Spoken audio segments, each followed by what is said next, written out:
Alright, so this is what I'm going to do today. I don't really like the finish that they have on this wood on the AK-74 kit that I got. So, I'm just going to strip all that stuff off. I'm going to put a completely new finish on this stock set. And what I've done so far, other than buy the materials, and I'll go over those in a little bit, I stripped all the metal off of everything here. So there's no metal, there's no gas tube.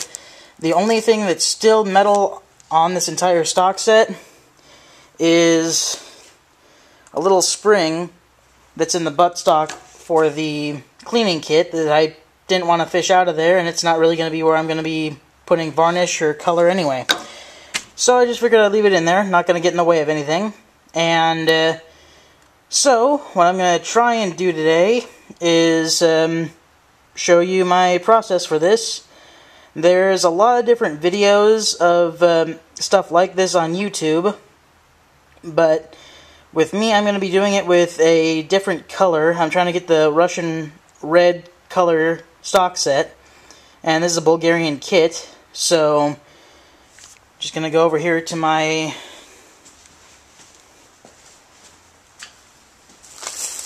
equipment that I got, and I'm going to go over that with you, and you'll see a little bit more when I'm actually doing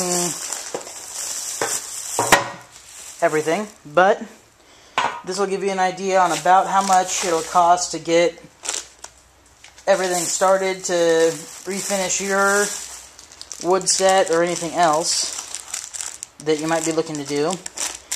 It doesn't cost that much to get this stuff, but it was only about, I don't know, probably $20-25 for the stuff that I had to buy. If you had to get absolutely everything for it, it would probably cost you around $30 to $40. But there's a couple things I had that I didn't need to go out and buy, or stuff I could find, so that saves some money. But pretty much this is all the stuff that I'm going to be using to polish up this wood set and get it all cleaned up and changed around. Got some double-aught steel wool. There's 8 pads in there, and that should be more than enough for what I'm using it for. Minwax wood finish, it's the red oak number 215, and comparing it there, it'll be a little bit darker than this, and if it's not, I can always do a couple more coats. I got a fine sanding block. Doesn't really say exactly what grit it is, but it's from 3M, so I know it's going to be good. And I got a medium sanding block. So my plan is I'm going to first strip all the varnish off of this. Then after that, I'm going to do another little trick that I'll show you later with an iron and a wet cloth, and that's going to be raise all the little dents out of the wood, or at least as many as I can. There's some deep gashes that I can't really get out, but I'll show you how to get some of those out without having to fill them. I'm not going to fill it because I want some kind of used look to it, but I want to have a good finish on it. So the finish that came on it is not that good at all. But other than the steel wool, sanding blocks, the wax, I also have cheesecloth. What I'm going to use this for is I'm just going to use that to apply the finish. I'm going to use that to apply the tung oil finish over it. This is another thing that I got. Formby's tung oil low gloss finish, because I didn't want the high gloss. They had a high gloss too if you want a nice glossy AK stock or any other gun that you're refinishing, then that'll work for you, but I prefer low gloss. Tack cloth, I'll show you what to do with that when I go through the entire video there. And one of the most important things, gloves. Lots and lots of powder-free latex gloves.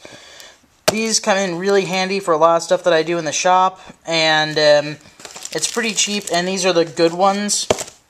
I'm also a security guard. I use these at work. I use these in the shop. I use them cleaning guns. I use them cleaning other stuff. My girlfriend uses them for everything. So I get a lot of them. These are the diamond grips. I love these because you actually get texturing on the fingers there, so you can actually feel, well, not really feel it, but you can get a better grip on whatever you're working on. And they're really good. They're not sterile, so they're not for medical use, but they're powder-free, so they won't get anything on the finish of the gun or anything that I'm using, and I love these. So, another thing that I got was just a ripped up old pillowcase, and what I'm going to use this for is putting on and removing the varnish stripper, because I don't want to use my cheesecloth for that, or tack cloth, and steel wool won't really do that much for it. I'm going to use steel wool to get some of it off anyway, but the main thing that I'm going to use is going to be the pillowcase for actually putting stuff on there. And because this is a shop that's still kind of under construction, there's a lot of dust around and a lot of kind of like wood flakes and stuff like that. So I got a big sheet of plastic, you can see covering up the desk here. So what I'm going to do with that, when I'm done stripping everything off this, and once I have it down to a point where I'm going to use the finish on it, it's going to have to sit for a couple hours. 8 hours is what they recommend for the Minwax wood finish, and I think overnight or 12 hours is what they recommend for the tung oil, so I'm going to go over that with you guys once I actually get to that point. But as far as wait time, it's going to be a while. So what I'm going to do is I'm just going to cover everything up here with this piece of plastic. That's why I kind of have everything centered, so I can just flip one side over, flip the other side over, roll this up, and that way it doesn't get covered in wood flakes or anything like that that'll mess up my finish. So, here we go. I'm going to get started on this.